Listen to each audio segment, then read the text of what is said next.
Oh, welcome back again. We're returning to monsters. I said that we're going to get a double feature in terms of monsters, a double helping, and that is true. So it's all about Esper's Emporium of Esoterica. We're going to talk about the Bog Lord Frog. So my suggestion to you is get ready because we're going to be doing some monster building after this. There is a workshop. I'll put up a poll. Feel free to take part in that poll.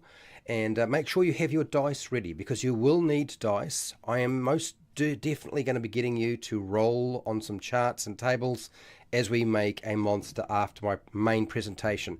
So get comfortable, sit down, and guess what? I'm going to do a small or short presentation on the Bog Lord Frog, and then we're going to go into making a monster, which is why you're here in the first place, right?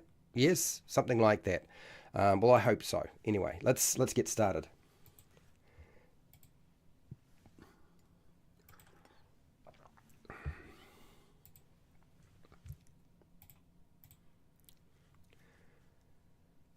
Hi, welcome to How to RPG. My name is Fred Wheeler and I want to talk about role-playing games. We're going to talk about monsters, and for today I thought it would be nice if we talked about the Bog Lord Frog. Now, this is the monster lore behind this creature. This is a Dungeons & Dragons 5e compatible monster, and it's from Esper's Emporium of Esoterica. And thank you, Esper, for supporting me so I can keep doing this and providing a lot of the assets and information that I require. So let's cover that topic. The Bog Lord Frog is one of the largest varieties of swamp frog out there. The typical species or specimen of a Bog Lord Frog is as big as a hippopotamus, but can grow larger than an elephant. The largest bog frog, or the larger bog frogs, are actually incredibly aggressive in their territory, particularly when they are around another Bog Lord Frog or bog frog. But they will tolerate the smaller frogs. Now, smaller frogs often serve to groom the mushroom forest that will grow along the Bog Lord Frog's back and across the top of their head. From the fungus patches on the Bog Lord Frog, the creature can release a toxic spore into the air. A massive Bog Lord Frog will often wear a mushroom crown, which is why it's called the Lord, or the Lord of the Frogs. Now, the Bog Lord Frog surrounds themselves with a multitude of croaking smaller frogs, quite often of the same variety as themselves, but also other varieties of frogs as well. They will eat rodents, reptiles, insects, bats, birds, small and medium-sized creatures because they are so large, and the Bog Lord Frog does in fact prefer a diet of meat. But the Bog Lord Frog, its diet can include plant matter and feces. In fact, it can eat some of the most disgusting things under the sun, but only if it's absolutely desperate. Now, reproduction is usually taking place underground in a muddy burrow that the Bog Lord Frog will use as a standard site for breeding. There is an enlarged pituitary gland or parotoid gland behind the eyes and across the back of the frog that release a poisonous compound. This toxin that the Bog Lord Frog secretes from their glands is actually a milky fluid, and it has a sedative effect, but it's also capable of killing you if you wind up ingesting or being exposed to too much of it. The Bog Lord Frog is immune to its own toxins, but it's not immune to all other poisons or toxins. The jumping power of the Bog Lord Frog is quite impressive, particularly from a standing position. It doesn't actually have to move or run or even walk to actually attain a large height. And this can be as high as 20 to 30 feet. Bog frogs will hunt at night because they have exceptional dark vision. Okay, they have a lot of rods in their eyes rather than cones, and that allows them to pick up differentiation between light and dark. And obviously this creature can swim in water, and it breathes air and water because of the way that it's built. Like most frogs are able to breathe out of water or underwater as well.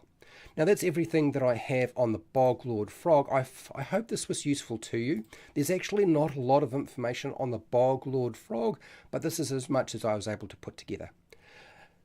Now I want to thank you for watching. I want to thank Esper the Bard for actually allowing me to do this and providing a lot of the artwork for it. I do appreciate it. Thank you, Esper. I want to thank all of my patrons who support me on Patreon. And hey, till next time, keep rolling those 20s.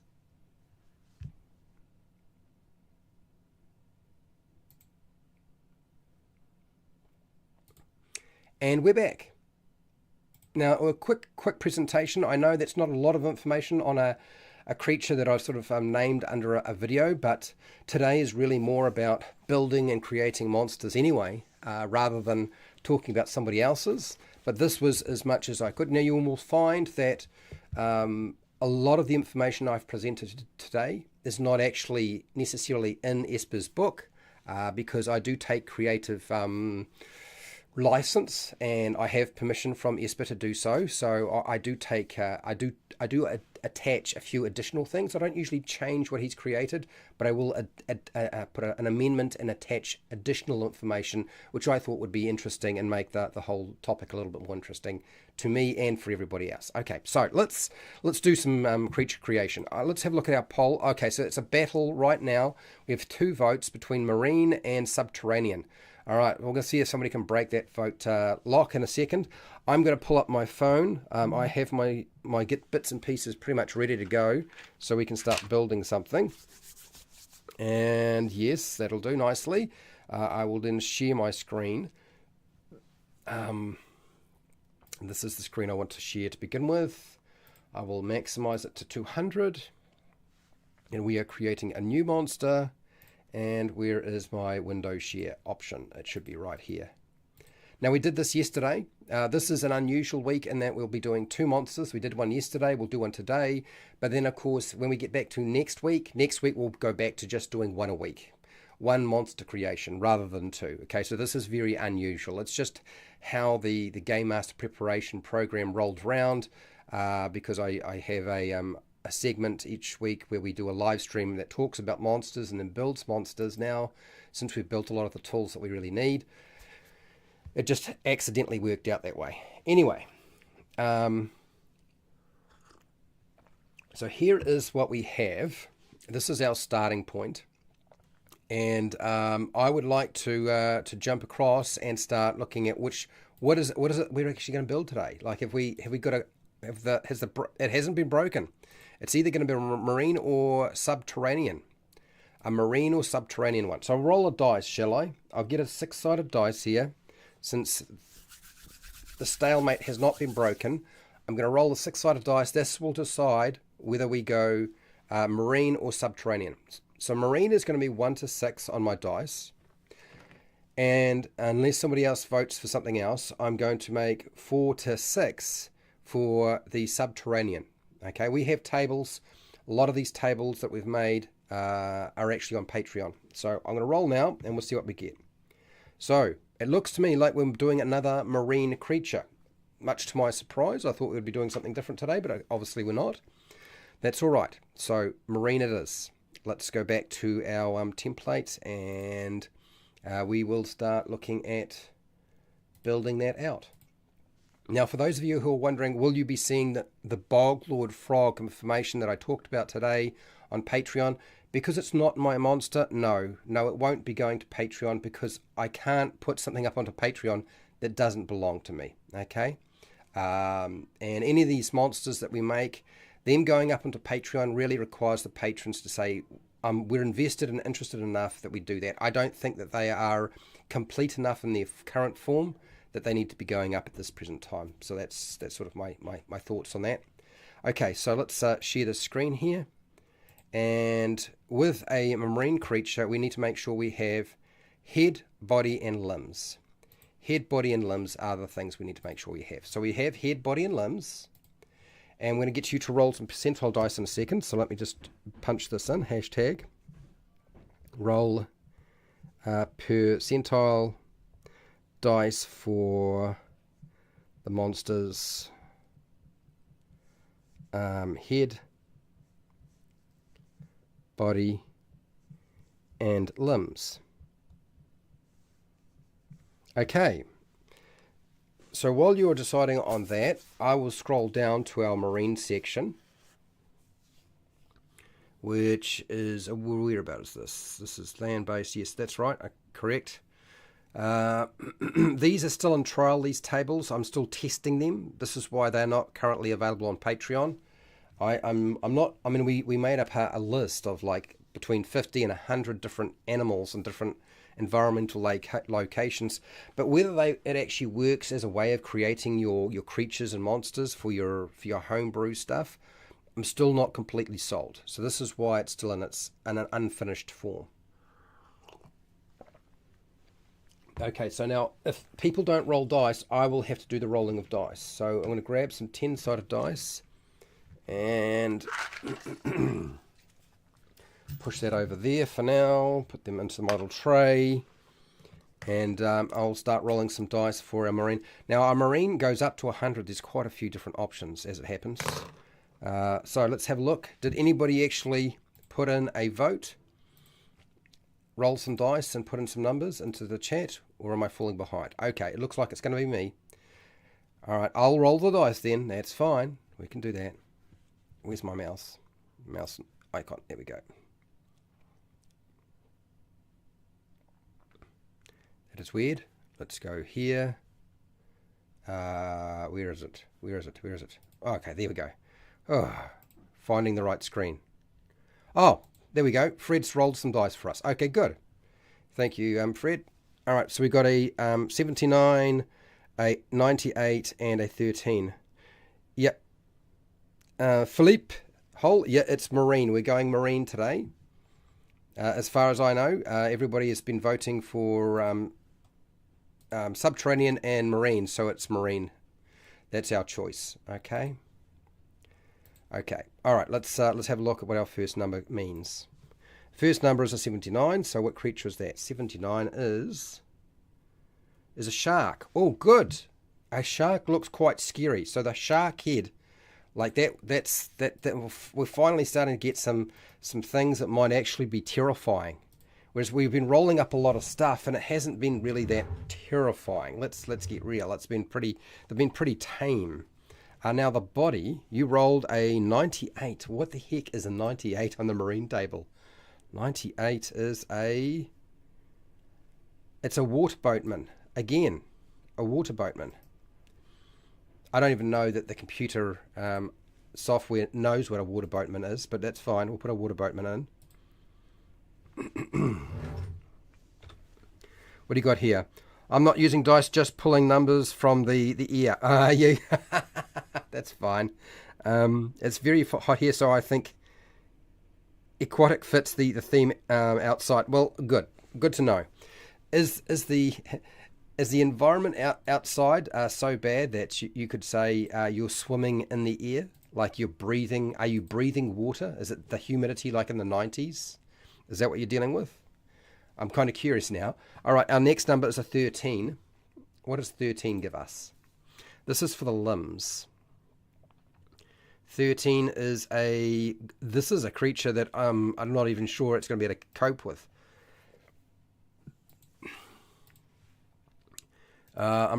Most people don't even know what it is. I don't even remember what it is, in fact, as it happens.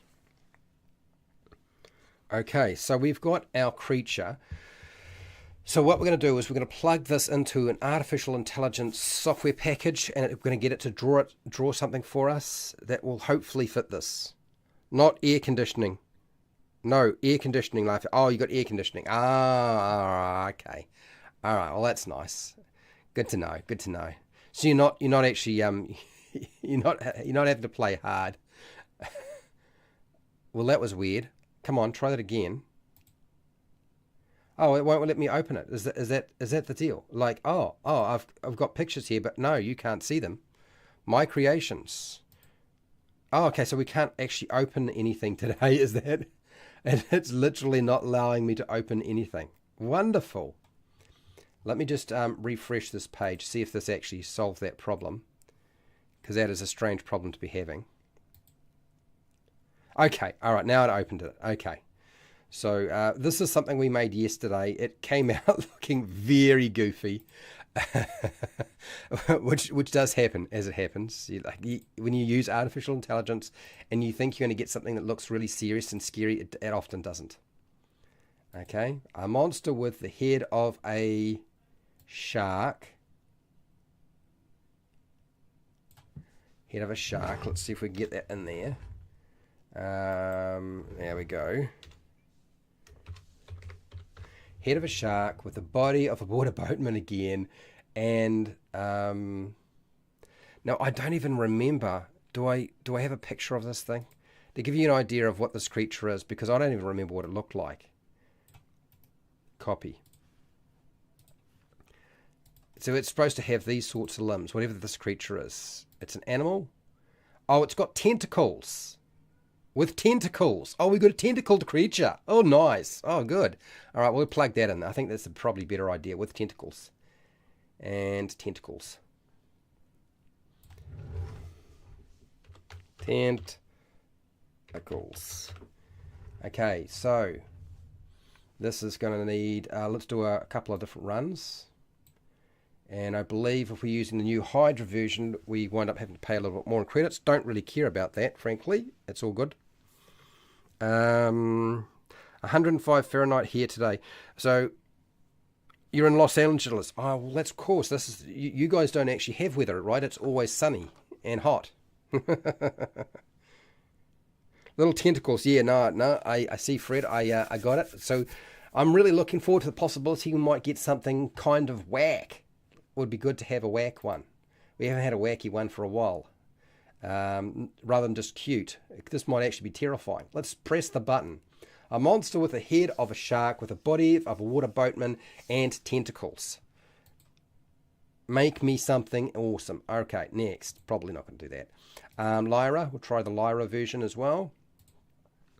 So there's a couple of different styles that I can select. We're going to do fantasy as well, just in case. You never know.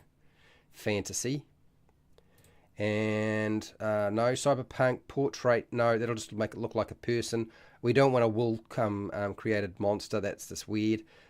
Ink, punk, no. Abstract world, anime doesn't work. 3D does. 3D should work though.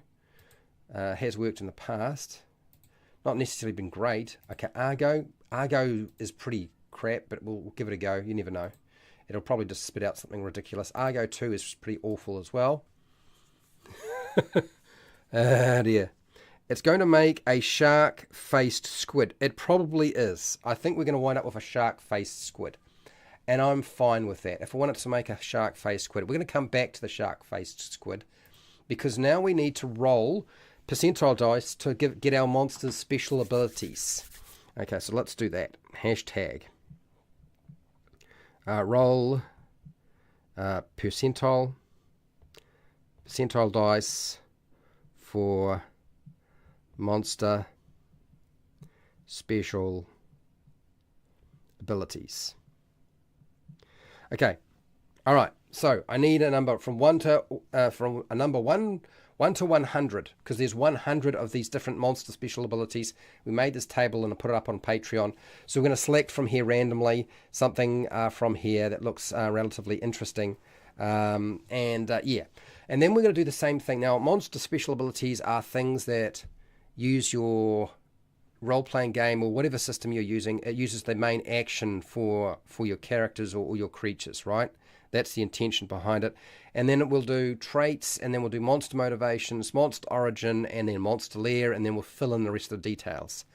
Okay, 47. Miracle Maker. Oh my. The creature's gaze can cure disease and remove curses. Okay. Well, I wasn't expecting that, but that's fine. Let's plug that in. That's our special ability. And without formatting, I believe. Without formatting, that's it. Now, do we need another special ability? Do we want to give it another special ability here, people? Because I'm quite happy to do so. What I'm going to do is I'm going to use the number I was given just now, the 28. I'm going to use for the monster trait. If we want to add in an additional monster special ability outside of it creates miracles. So Miracle Maker, the creature's gaze can cure disease and remove remove curses. So removes curses and cures disease. But we can do a lot more if you want. Okay, so we are now rolling for hashtag roll percentile dice for monster trait.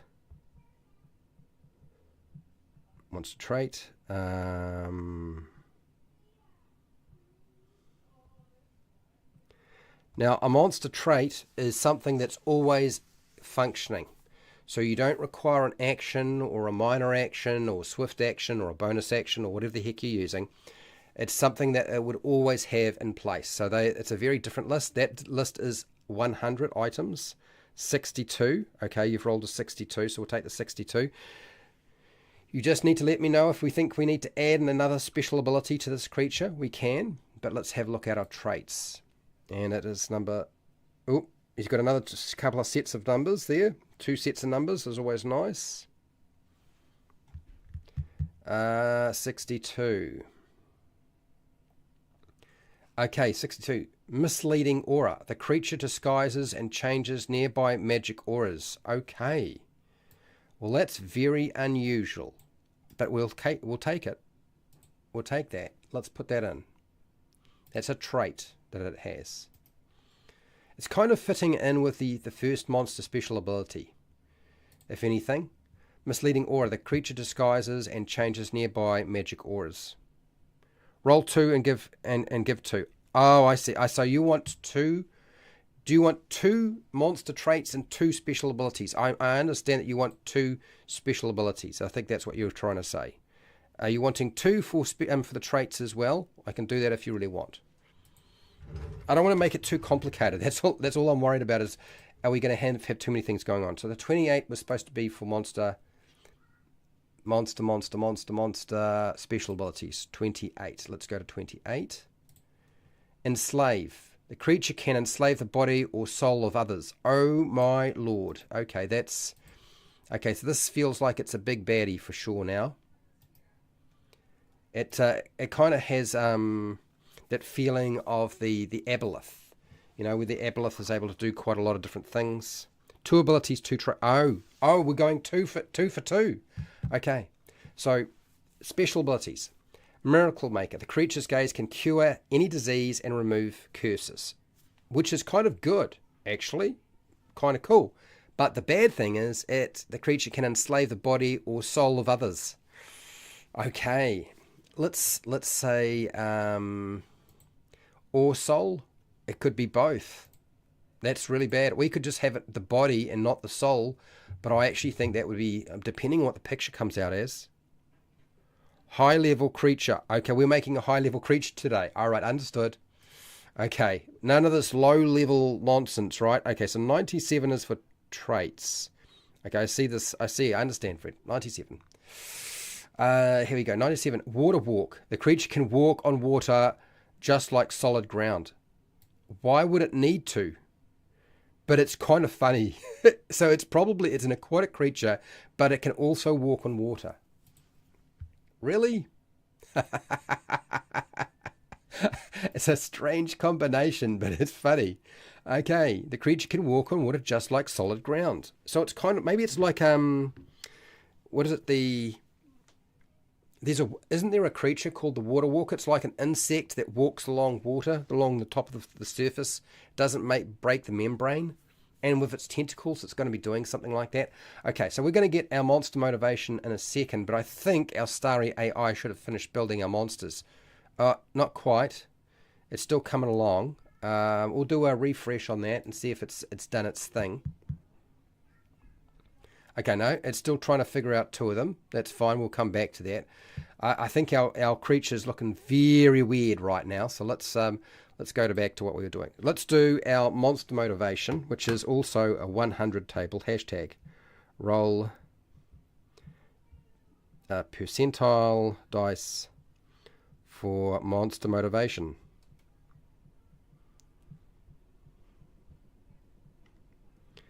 Okay. So we need a percentile dice roll because this table is 100 different monster motivations that we can plug in. Again, like I said, this is all on Patreon.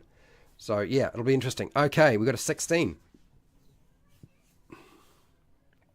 16 is curse. The creature is trying to place a curse on another creature. This actually fits in really well. This actually makes a lot of sense. And actually, does it make sense? It can remove curses, but it's trying to place a curse on another creature,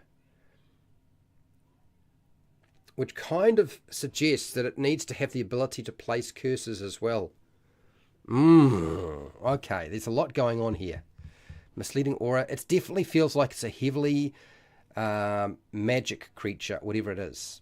There's a lot of magic going on. Curse. The monster's trying to place a curse on another creature. The monster's trying to place a curse on other creatures. Let's just change it to that. So that's its motivation, to place curses. Okay. So, Miracle Maker. The creature's gaze can cure any disease. And we're going to go here.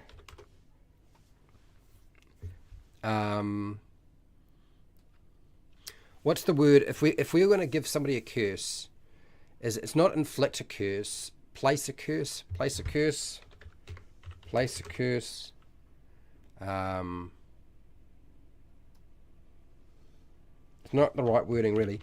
Place a curse and remove curses. So we're going to give it a little bit more. There's a lot more going on here. Miracle Maker. Enslave. The creature can enslave the body or soul of others.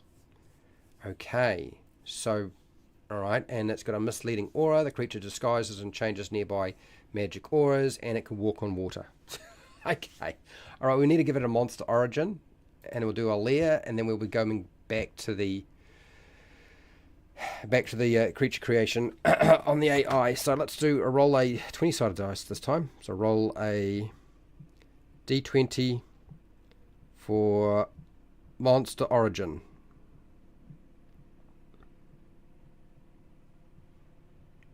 Okay, we need a 20-sided dice roll, and then we will select one of the monster origins that we have here, and we'll go from there. Now you don't have to do this randomly, people. You can just select off the table or chart when you're making your own monsters. Like, it's not like, I think the thing to remember about a table or a chart is doing it random. If you do it randomly, it's probably because you want to just see what comes up. Like, you're not too worried about what it's going to be. 19. Virus electronic. Malicious software code replicates inside another program. Okay, so it's not really that. So we've got to change this one. So there's going to be a little bit of alteration required for a number 19. So we're going to go monster origin, paste. Move it to 15. Okay, let's have a look at 15. Toxic waste. The creature falls into unwanted, poisonous, and dangerous chemicals. Okay. Alright, so let's do 15 then. We'll do that one. And we'll take out this one here, because this doesn't quite fit. That's the thing when you roll randomly. Sometimes you're not going to get something that's going to be that easy to integrate. So we'll do this one. Toxic. The creature falls into unwanted, poisonous, and dangerous chemicals.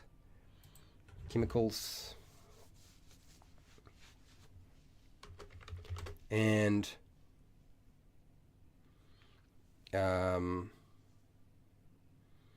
I guess develops into its current form.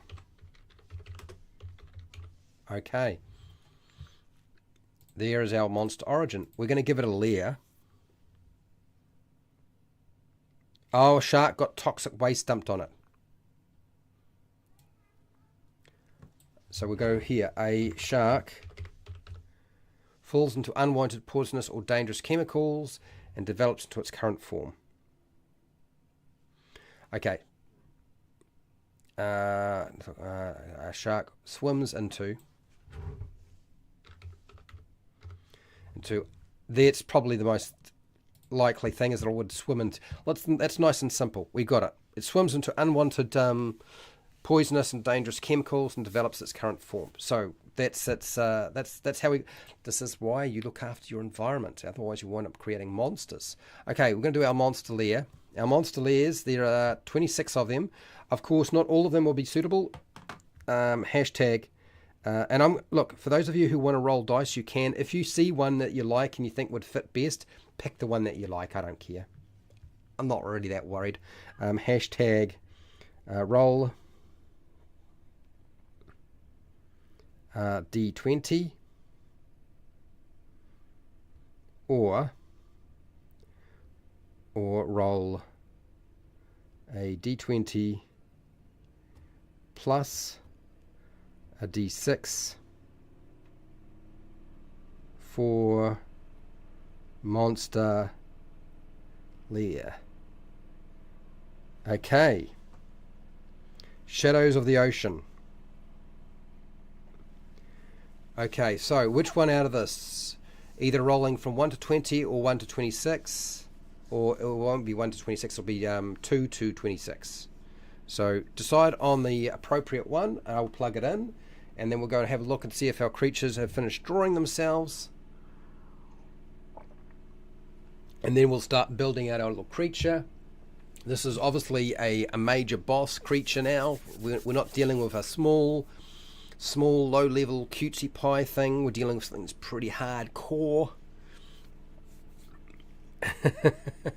And I'm kind of curious now as to what we've got. I guess one of the weird things about doing a monster creation this way is you could get some really interesting combinations that you would never have thought of before.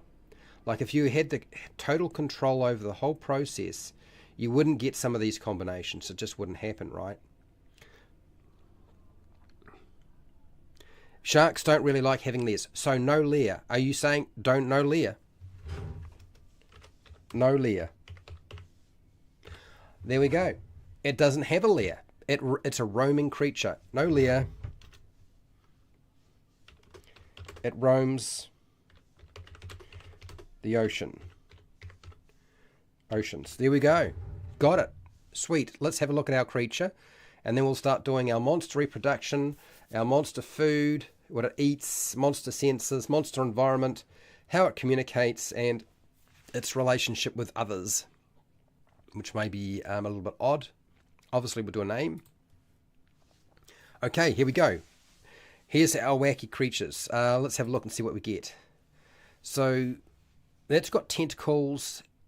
It's got a shark head. It's not a very good picture. I feel like it's leaning too much into the abstract.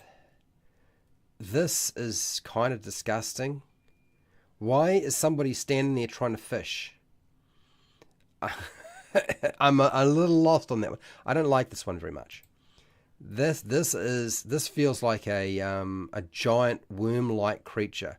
It's got a tentacle. There's a yeah, nah, I'm not convinced. This isn't too bad. I kind of like that one. It's got the tentacles. It's got a body which is kind of like a boatman, the water boatman, and it's got the shark head. And there's a boat that's about to be demolished, probably, and it's massive in size. Quite appropriate, actually. I'm going to say right now, before I go and look at the other images, I'm going to upscale this one now. We'll upscale it. We'll spend a few credits, upscale it. Not too bad. I mean, the colour, I guess it's composed in just blues and blacks and whites, so it's pretty simple colour scheme. I don't think that really matters, really. This is definitely the creature we were after. It actually managed to pull it off this time. Menacing the fishing boat, exactly. It's actually a really good image. I'm quite impressed. Well done. Let's take that one. That's a definite keeper, that one. And I will download it to my little stockpile of images. For those of you who are wondering, am I stockpiling these things even though I'm not putting them on Patreon? Yes, but probably for a later date where I have time to actually do a bit more. And if people really want them. This looks too nuts. I think it's got two mouths on it, and it's, I mean, I suppose it's got the idea going on there, but it's not quite what I'd had in mind. You got some clouds, you got some boats or some rocks over here, and yeah, okay, all right. And then this one here, what's this look like? Come on, you silly piece of software. Okay, this is terrifying. Has it got legs? This thing's got legs. It's stuck its tentacle down its throat, it's trying to vomit. There's a few tentacles that went out of control here. Didn't quite do what it needed to do. This here, no, it's not. I mean, it's it went out of control. That's just wrong. No, there's tentacles, but the tentacles aren't part of the creature. They're all in the wrong place. There's too much going on. It got lost. The computer just didn't understand what to do. All right, okay, let's have a look at the next one. This here is, I don't know what this is supposed to be. Yeah, we're going to need a bigger boat for sure. This has got multiple teeth, eyes, tentacles. There's extra eyes up here somewhere. I don't know if it's necessarily followed our instructions. I don't really particularly like it. I suppose it's kind of followed the instructions. This is basically just a shark with really stupid looking tentacles that don't quite work. All right, next. This is the monster that looks like a shark with tentacles and a boatman that got caught by the paparazzi, and they're like, oh no, don't take a photo of me right now. I don't have my makeup on. Something like that. This is what I feel this is trying to communicate. There are two heads going on here. So we've got the main head open. Big surprise, paparazzi showed up. A couple of eyeballs, but at the top we've got another set of eyeballs and teeth. This is not really what we're after. Yeah. This is funny though. And then what's the next one? It's doing the multiple eye thing again. And yeah, it's not the best picture. I think if out of all of them, this is not great either. So let's just move on and have a look at the next one. This thing, what has it done? So we've got a couple of tentacles, but I'm not really convinced that it's got tentacles. It's got a mouth. It kind of got a shark head. It looks like it's got two sets of teeth, one above the other. And yeah, it's not great. This one, okay, it's tried to layer this thing again. Not great. Not really sold on that one. This here, this just looks like this looks like a shark that's playing fetch. Oh, throw the fish. I want to play ball. This is like a dog waiting to play fetch, but it's a shark. No, not really. Okay, next. This is a bit of a mess. It looks like a really wacky shark, really. There's no real tentacles going on here. Okay, all right. So I would say that's a bust as well. This thing. This has kind of got the shark head going on and serrated teeth and tentacles. And the body kind of got lost in the process of drawing this. But I guess to a certain degree it does have basically what we were after. Yeah. And then this one here is a bit of a mess. I don't know what's going on there. It's tried to do it, but it's trying to layer those teeth again. This is just too goofy. No, absolutely not. This is terrifying, but structurally it doesn't quite make sense. It's almost as if the body has been removed. There's no body and there's just teeth and tentacles. Teeth and tentacles. That's all we get. All right. Teeth and tentacles not going to work for us. Let's try the next one. Okay. This is what happens when you've been drinking and or your 4-year-old or 5-year-old is drawing the monster for you, probably. Okay, next. This is not too bad. It's kind of done what we wanted. We've got the tentacles. We've got a bit of a body. The boatman body. It's not that obvious. We've got the shark teeth and eyes. Yeah, I suppose you could say that kind of does it. It's not perfect. Look, somebody would have to touch it all up. It's not brilliant. I feel like we've got better pictures. This is a mess. I would say this is a bust. And this is this is not what we're after. No, that's not what we're after. For me, I think the best image that I've seen so far out of all of them has got to be this one. I felt like that was the one that said shark, boatman. It's even got the boatman body, shark head with the tentacles, and the tentacles are kind of in places that partly make sense. I think that's the best image. That's what our creature is. Yeah? Okay.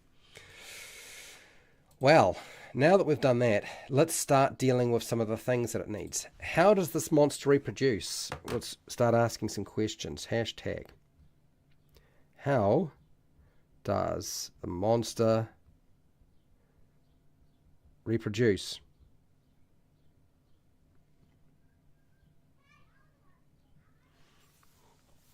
Okay. So, we've decided it has no lair, it just roams the oceans. We want it to be able to reproduce in some way. It could reproduce like a shark, I suppose. It could just give birth to things.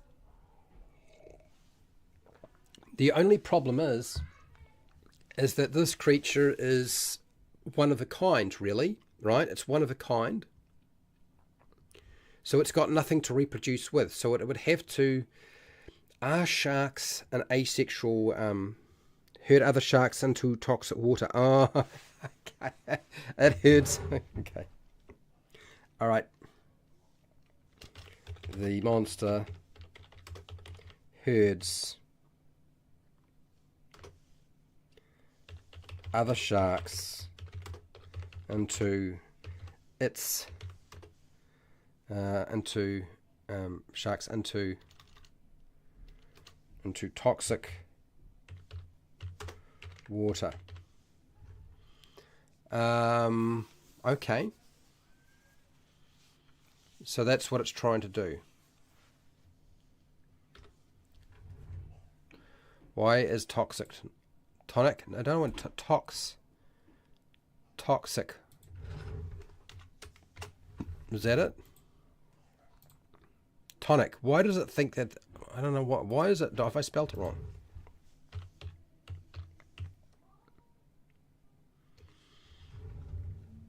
Britney Spears toxic. No, that's not what I was after. Good try though. Okay, just for some reason into toxic water. It doesn't seem to understand. Okay, so what does it eat? So this is how it reproduces. What does the monster eat?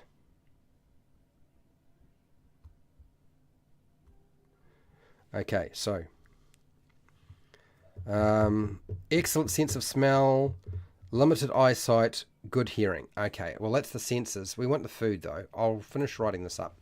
The monster herds other creatures into toxic water that transforms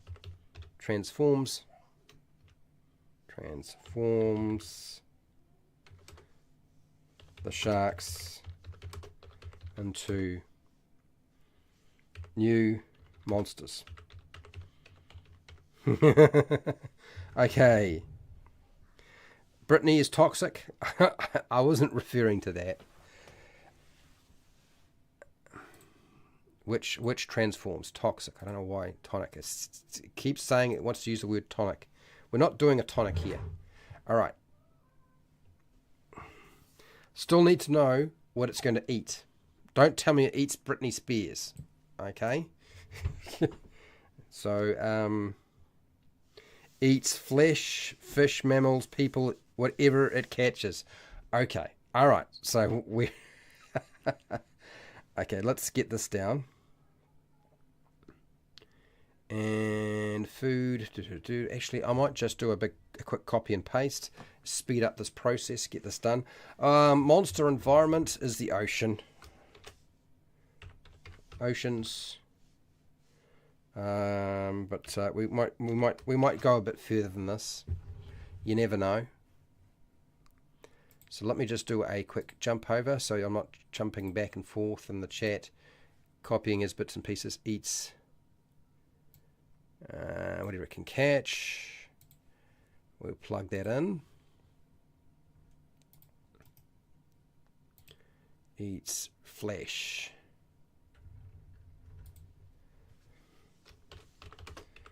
A monster eats flesh or meat.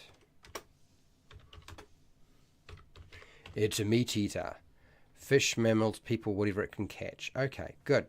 And then your senses you had here already.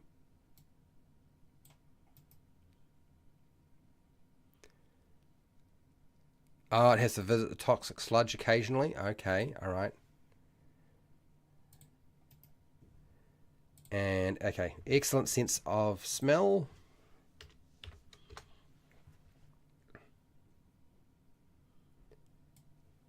We want to take all of that off.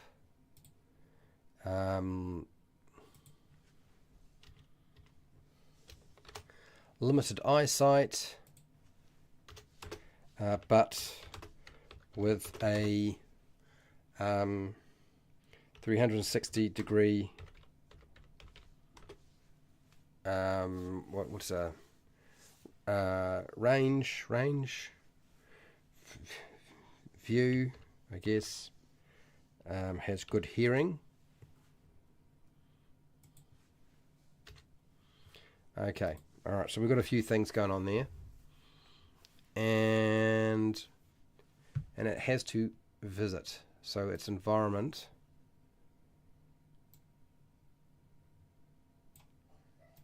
Copy this, and we'll truck that back over to our monster.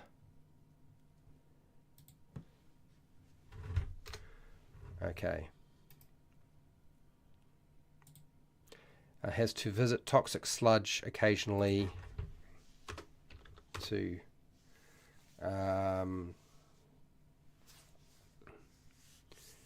what's the word?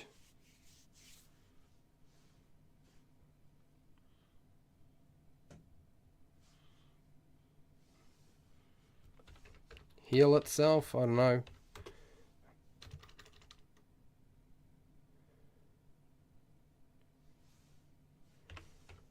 Something like that. I think that's kind of what we're doing here. All right, let me just share this with you so you can see. Where is it? But that's what we got. So we've got oceans,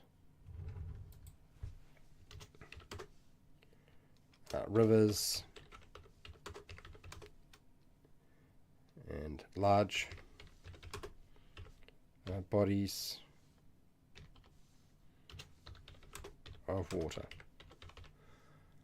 Okay, so we're going to do communication is going to be coming next. We have got its food sources. Communicates by biting and bumping. Does it? Okay, all right. Hashtag. How does it communicate? And you've put down you want it to be biting and bumping.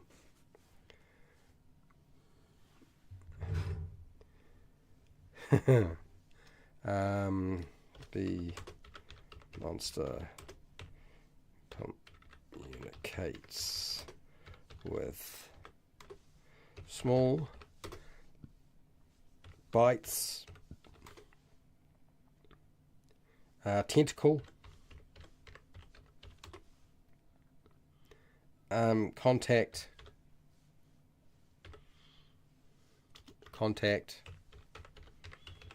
and bumping.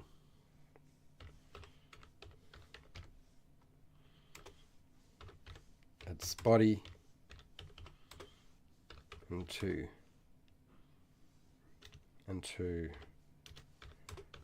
other creatures. Right, okay. Is that all we wanted? I've added the tentacle thing. And you've got the biting. Just a little bit of a nibble on the ear. Not taking the whole ear, just a part of it. And then we're going to have to deal with relationships as well. once we've got our communication style for our creature, which I think this may well be the first monster that we've created using this method that has a real feel of AD&D. I feel like this monster feels very AD&D. Don't other people feel the same? Like, this is the first time we've actually had a monster that came out that we used a table to roll up on, and we got a monster at the end that feels like somebody was back at TSR and couldn't think of anything to create, and they created this. Regenerates in the sludge. Okay, all right. So that's what we want to put in there. Okay, yep. Okay, has to visit the toxic sludge occasionally to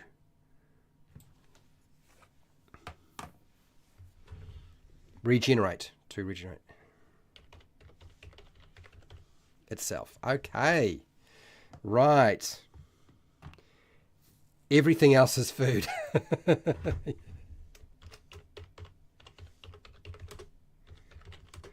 It's food. Clearly. All right, so this is the worst nightmare. You have a shark and it's become incredibly and extraordinarily powerful, and it can walk on water with its tentacles. Core blimey. I don't know. Have we gone too far? We need a name. We need a name for this. Like, let's give it a name, people. Hashtag. Name the monster.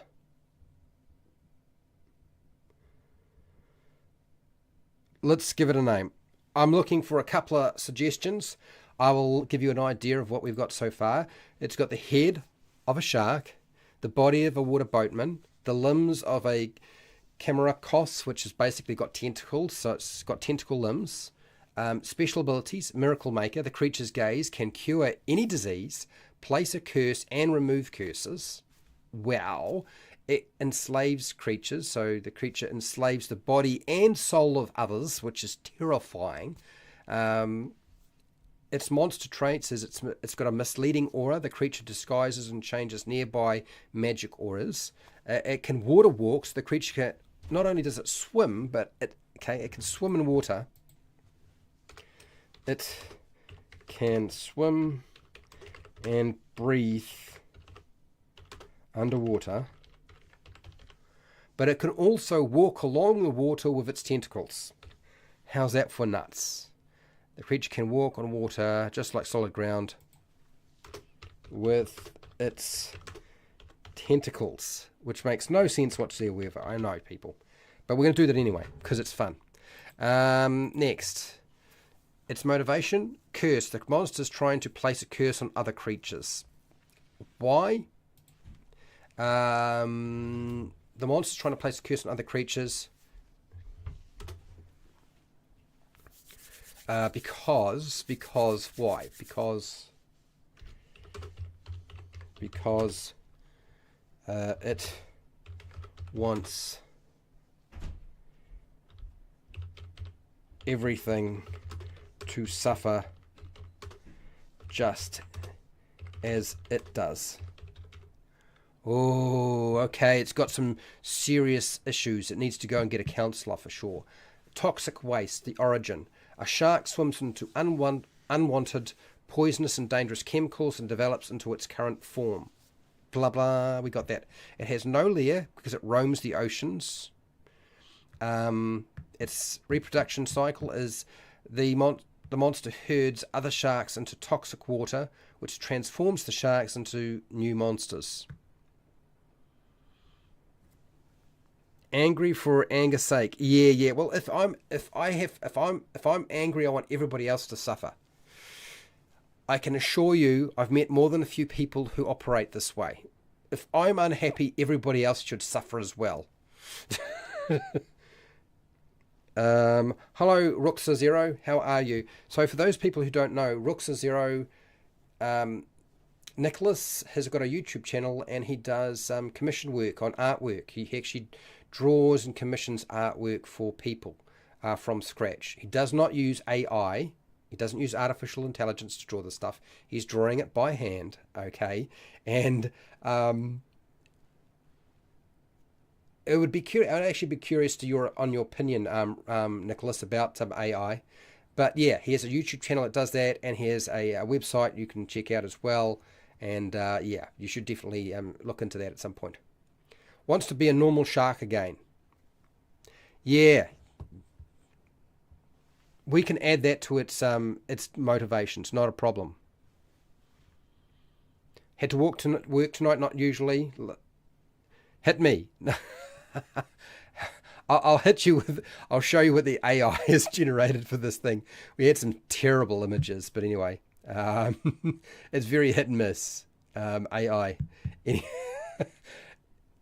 I consider AI artwork, conceptual drawing, as a starting point for an artist to actually draw the real thing. Frankly, anyway, so what does it eat? It eats meat.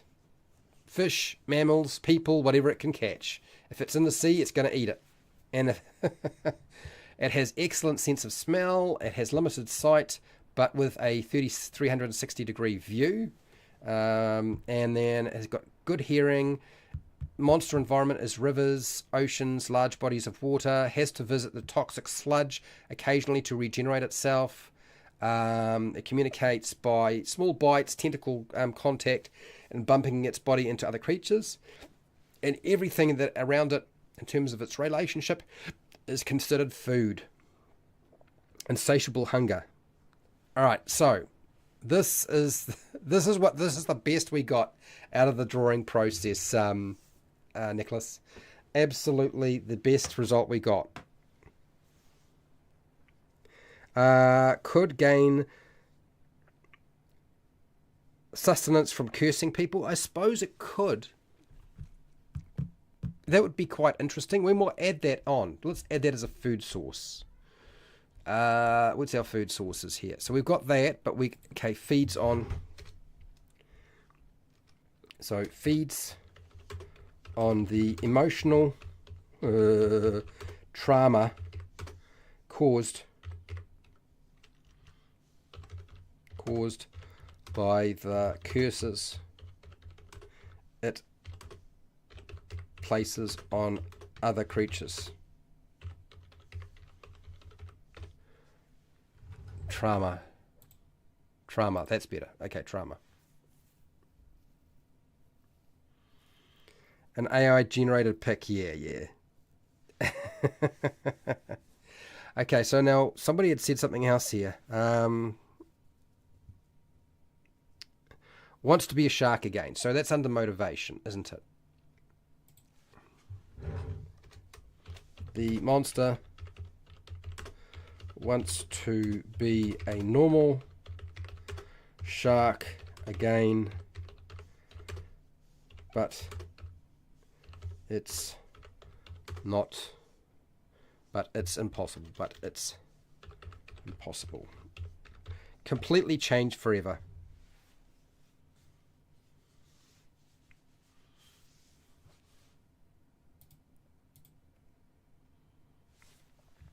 Okay, what do you got here? You guys got a lot of stuff up here right now. Feeds on some sort of withering curse. What's this? Who know? That's not a bad image though. AI can be useful, and it's nice as a starting point. This I agree with. Companies just need to ethically source their images. Yes, Nicholas.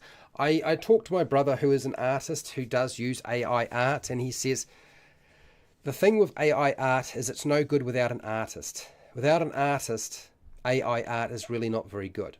You actually need to have an artist using the AI to actually generate the thing. One, because they have to correct the image, because the image will not come out exactly the way you want it to. Things will be a bit weird. They won't quite line up. I mean, for example, this image here has got a tentacle that's very close to the jaw up the top here, that smaller one, and it probably shouldn't have a tentacle there. If you look at where the other three are positioned, it would make sense there's only three in the front and not a fourth one. The tentacle at the back is kind of like an extension of a dorsal fin, so that's not too much of a problem.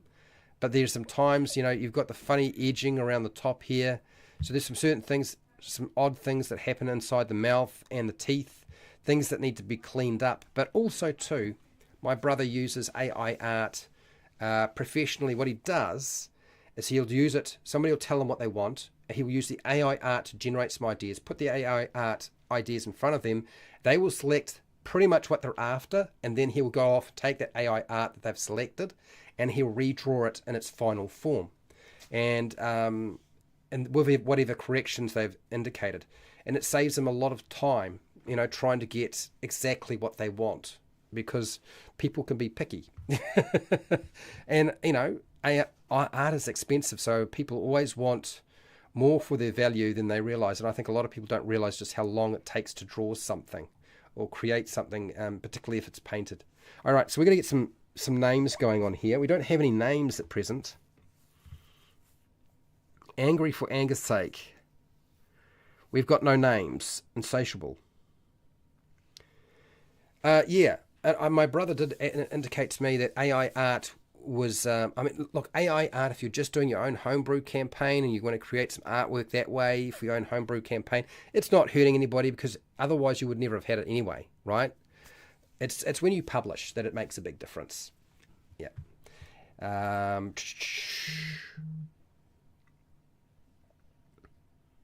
Okay, so I'm getting signals and messages right now, which I don't really need, but good to know. All right, so we still need a name for this. So we need to name our shark. Shark. I don't even want to call it shark octopus. Need a name. Hashtag.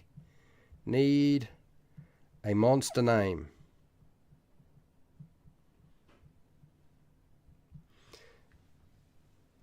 Right, let's have a look here. What you do not want to do with AI art is try to get it to clean up your work, because it's not going to do a very good job. It's the other way around. The artist does the cleanup. Okay, so shark and sharky, shark. What about thesaurus? Will we get something like that? I'm not calling it a megalodon. It's not going to happen. Shark, thesaurus. I can never spell that word properly. Okay. What's another name for shark? Cheater, faker. Oh, I think this is the wrong kind of shark they're thinking of. This is the animal shark I'm talking about. Twister, rogue trader, rascal. Okay, no. What is slang for shark? Oh, they're talking about the person. What are the scientific names of sharks? Is that going to help me? Sharktopus.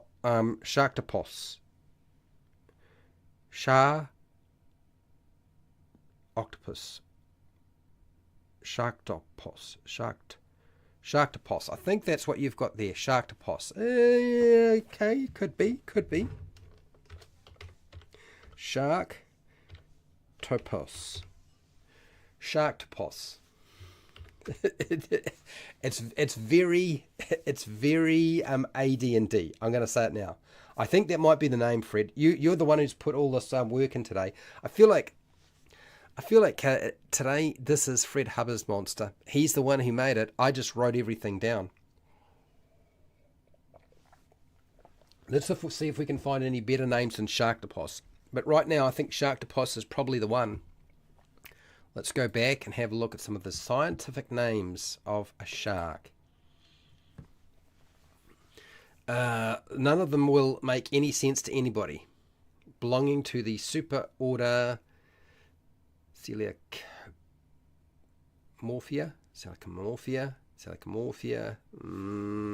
Yeah. No. I'd say no. Hello, Amber. How are you? You can call him Bruce from Nemo. I don't think we can call him Bruce. But we could call him... We could call him... Bimo. How's that, Amber? Your contribution is Bruce and Nemo. We'll call them Bimo. I don't think Bimo's a good idea. myself, but, but it's funny. Okay, next, let's have a look at another couple of ways we could do this. Let's say animal shark thesaurus.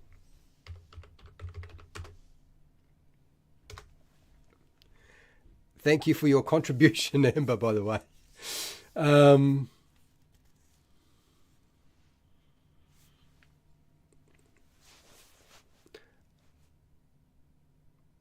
What's another way we could do this? We could go, oh, there's an ocean apex predator, predator of the deep, predatory fish. I usually start with a description, feed it to the Google translator, and get finish for it. Okay, that makes good fantasy names.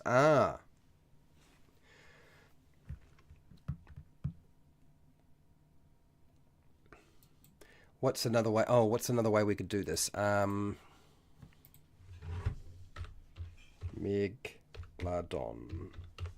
If I type in megalodon,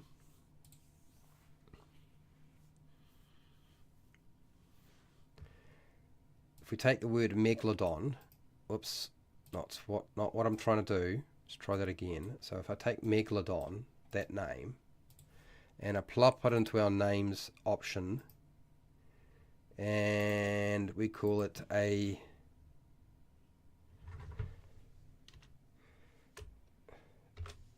squid.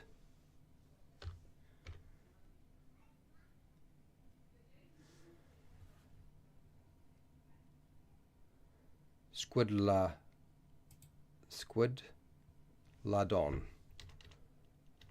Squidladon? Can we get away with Squidladon? It doesn't like the word Squidladon. Squid London. No, we're not going to go Squidladon like that. No, that's not going to be. Squidlodon. It could be called a Squidladon. My contribution for today. What's another way we could do this? We could go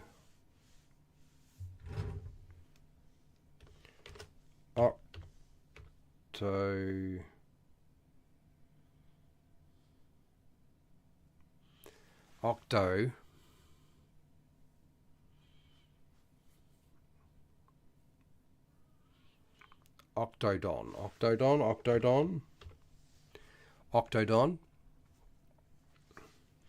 Does anything stand out for people? Octodon. I don't know. Octodon doesn't. Octodon. I think Sharktopus is probably fine. What's another one?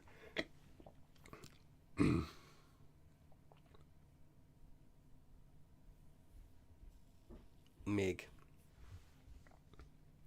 What about this one? Sharklodon.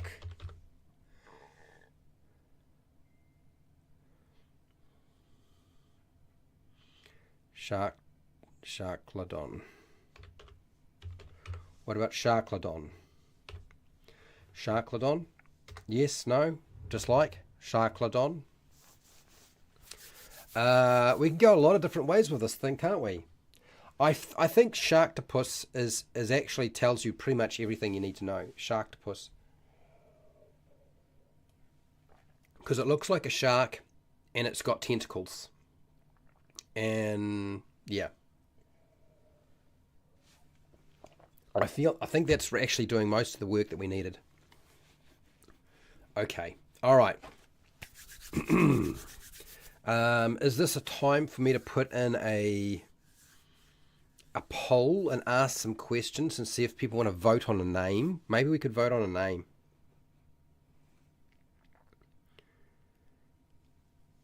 Google Translator. Let's see. Anything else? No, that we'll forget about that. I've gone down that route more than enough. Squilliforms. Squilla.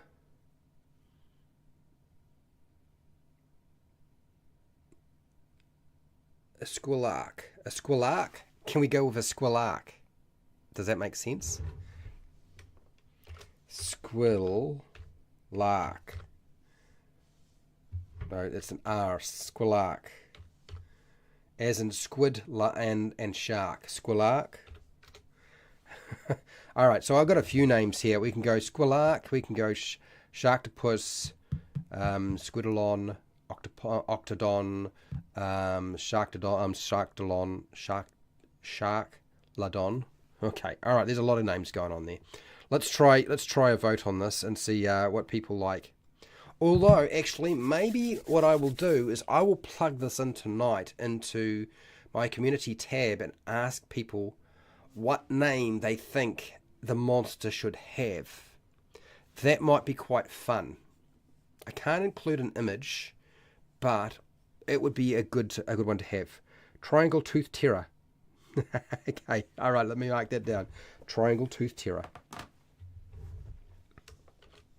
Triangle Tooth Terror. Okay, so we need to mark. Now, you had indicated that you wanted to make sure that it was clear that this is a large, powerful creature. So let's make sure we add in enough stuff. So under traits, we'll put here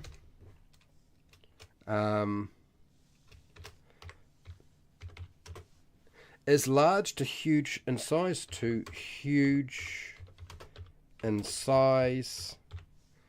Tell me if that seems large. You know, we want to give it a bit of scope. We want to deal with some boats, don't we? There's too many fishing boats in the world, so we want to get rid of some of those fishing boats, and maybe some of those trawlers and galleys and warships.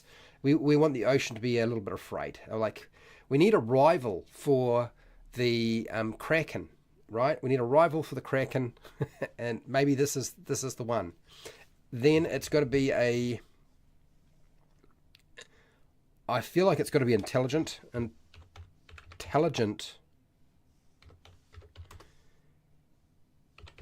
powerful monster.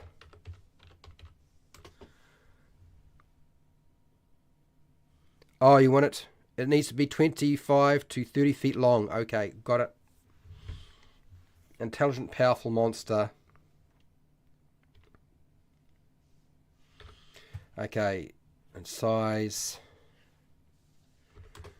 And we're going to go with 25, 250 to, let's see, 30 feet long.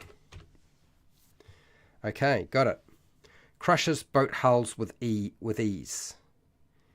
Okay, all right. So it's a siege monster. Crushes boat hulls with ease. All right, we've just made ourselves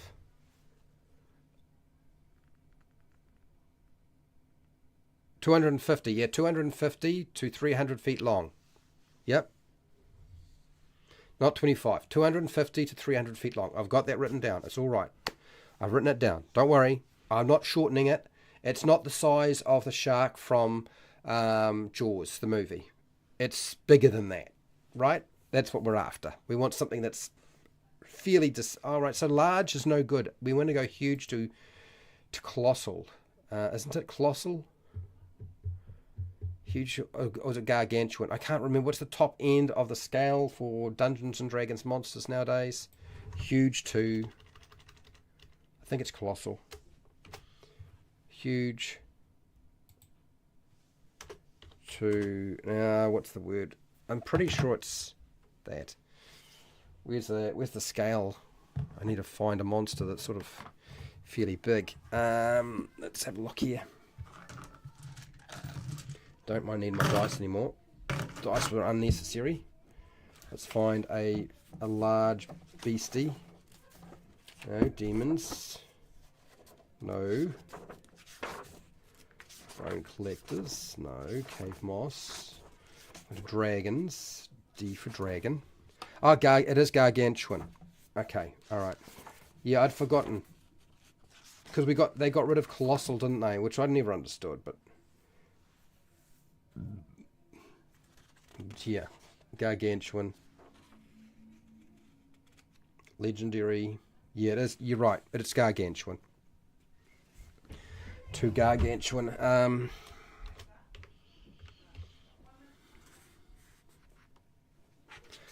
All right, gargantuan. Gargantuan. There we go. And size, long. Okay. All right. Okay, that's good. Sweet. So we have all of the aspects of our creature and monster done. The only thing we don't have is a stat block, and this isn't obviously written up. We haven't finalised the name. As I said, I'll finalise the name in a poll and see what people suggest as the name of a creature like this. Will I listen to it? Kind of curious, actually. I still like Sharktopus quite a bit. Sharktopus does seem to sort of come off the tongue quite nicely. Anyway, we have created our monster for today. And we will be back next week to create more monsters. And I will be talking about more monsters from Esper's Emporium of Esoterica. Crawford couldn't pronounce colossal, so deleted it. I doubt it. Crawford is this is what he does. Is linguistics is one of his things. It might be religious linguistics, but it's definitely linguistics. He's got high levels of skill in that area. I don't. I'm very much aware of that. Anyway, I hope everybody had a good time. I had a great time. This worked out really well. We've finally got a creature that looks terrifying and is really, really, really weird. So, which is nice that we've got one, finally. It's taken us so long to get to that point. And we wound up going subterranean eventually, but it's too late. We did the marine creature. You got to be in quick on the poll, people. Got to be quick on the poll. Otherwise, it doesn't happen. Anyway. Tomorrow, what will I be doing? We'll be covering character creation for Pathfinder 2nd Edition. We'll be doing the Sorcerer. And because I need a break from, and I just don't I've not had time to put together material on a new system, I'm learning 2 new systems, Shadow Dark and Mork Bork. And I'm not really capable of presenting them to you in a live stream, I feel. So instead of trying to do that, I'm going to go over some Dungeons and Dragons 5e mechanics, because I know a lot of you are playing Dungeons and Dragons 5e mechanics. That's fine. You're using third-party content. You're using Wizards of the Coast. You're using Paizo. You're using Cobalt Press. So I'll go over that. I've got that program ready to go. I don't have to do a lot of work at my end. So those people who need assistance in that area, that's what I'll do. The end of the week, I will be going over a free fan-made supplement for Mario Brothers. So Super Mario Brothers 5e. I was first and said subterranean, but the dice decided. Next time we'll try out the subterranean some other time. I'm sure it'll eventually happen. If we do enough of these monsters, we're going to wind up with quite a few. In any case, I am a bit tuck it out now. I need to go to have a bit of a rest. I feel like it, but I've got to go to work shortly too. That ain't going to work out. So. That's what's happening for the rest of the week. Also, at the end of the week, for those of you who had assumed that Fred would actually cover different role-playing games, yes, I will be involved in more role-playing games. You will find that I'll be playing in a game on Wally DM's channel, and I'll be playing with a group of other people. We've already played through a part of Mork Bork. We've made characters for Merk Borky or Mork Borky or whatever you want to call it. I'm not entirely sure what its actual name is. I'm not going to pretend that I know. I did a review on it. We've built characters. We've played part way through an adventure. And this coming Friday, your Thursday in North America, I will actually continue playing with these group of people and we'll play through that adventure. And we may complete it. I'm hoping that we will, but there's no guarantee with these things. It all depends on how well we all sort of get things organised. And we've currently been playing with myself. We have AJ Pickett, who does the monster lore. We have Dungeon Dad, or Josiah, who also does a lot of monster lore. We have Wally DM, that's his channel, so he does puzzles and traps. We have DM Josh, who does a lot of different things. And then we have the Bear Bard Tales, or Alex from Bear Bard Tales, and he does glory stories and disaster stories in the D&D community, although he tells me that he's shifting. probably a result of me giving him such a hard time about doing that sort of stuff. I'm hoping that's not necessarily the case, but I will admit I have given him a hard time for doing that sort of stuff. But I'm really looking forward to his new content that he's going to put out, or his new types of videos, which sound very interesting. Okay, so what do we got here? Before I disappear, I was about to run away, but your background is fantastic. How did you come by it? Okay, so Amber, your question, I'll answer your question. I have 3 wall hangings. Because my office is so small, my brother explained to me that I could not put up a green screen and have different backgrounds. There's not really enough space behind me to put anything like a display shelves and stuff like that, because of there's a wardrobe here as well, so it would be in the way.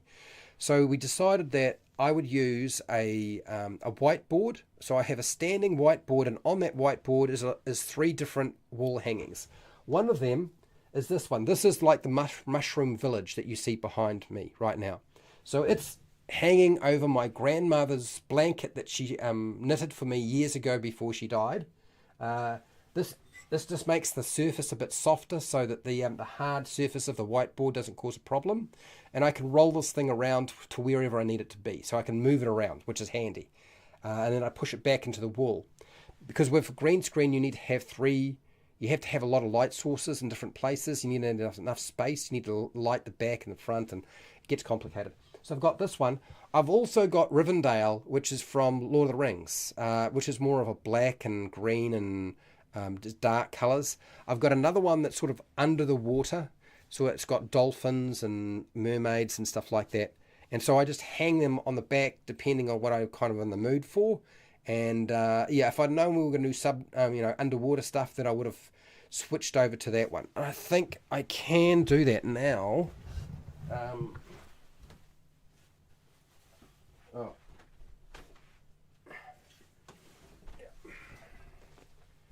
So it's very technical. So all I do is I just flip it over. I've got pegs at the top, and now we get sort of the Elves Rivendell scene. So I liked that particular one, so I grabbed it. So I use this sometimes. And then I have the underwater one with the dolphins and the mermaids and so forth.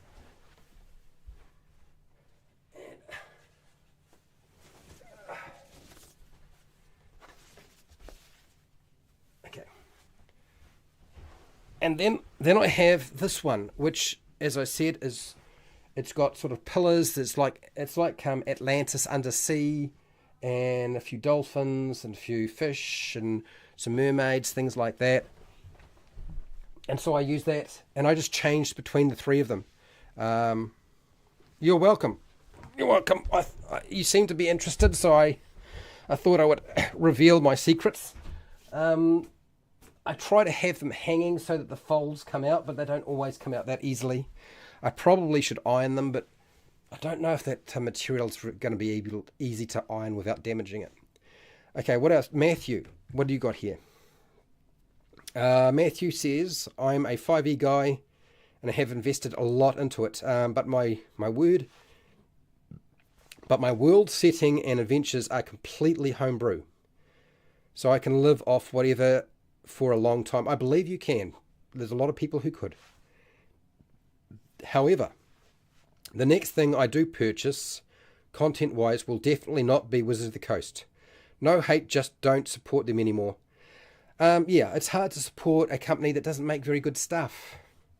People send me stuff all the time, and I have to say that most of the stuff that people are sending me that is third party is better than what Wizards of the Coast does.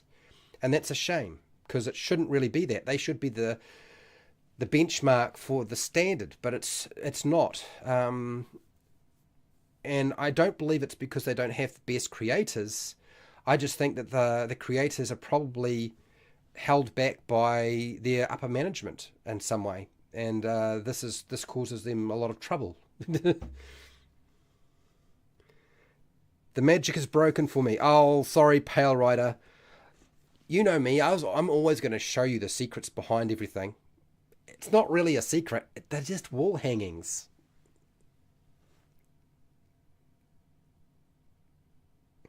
Oh, you have to pick on Crawford, is what you do. Ah, dear. Okay, it's cool, cool. Totally understand. Totally understand. Anyway, I think this is a good time to stop, and I'll catch up with everybody tomorrow if you want to show up and do some character building. Otherwise, maybe some other time. Otherwise, I will be back same time, same day to do another monster, cover a new monster and its monster lore, and make another monster with you if you're inclined to do so. Anyway, let's get out of here.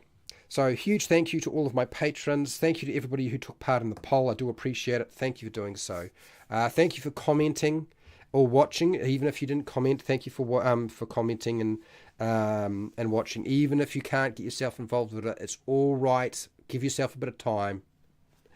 Fred, Hubba, hey, huge thank you. Without you, I would have struggled. Pale Rider, Amber, Matthew, thank you for being with me. And I had Ruxa Zero as well here as well. Thank you for showing up. So look, wherever you are in the world, whether it be the morning, the afternoon, the night, or the wee early morning, please look after yourself, your family, and your friends. Be nice to your neighbours. Be nice to your neighbours. Unless they are a shark-headed, tentacled monster that wants to eat you and feed off you and enslave your body and your mind. Okay? Otherwise, be nice to them.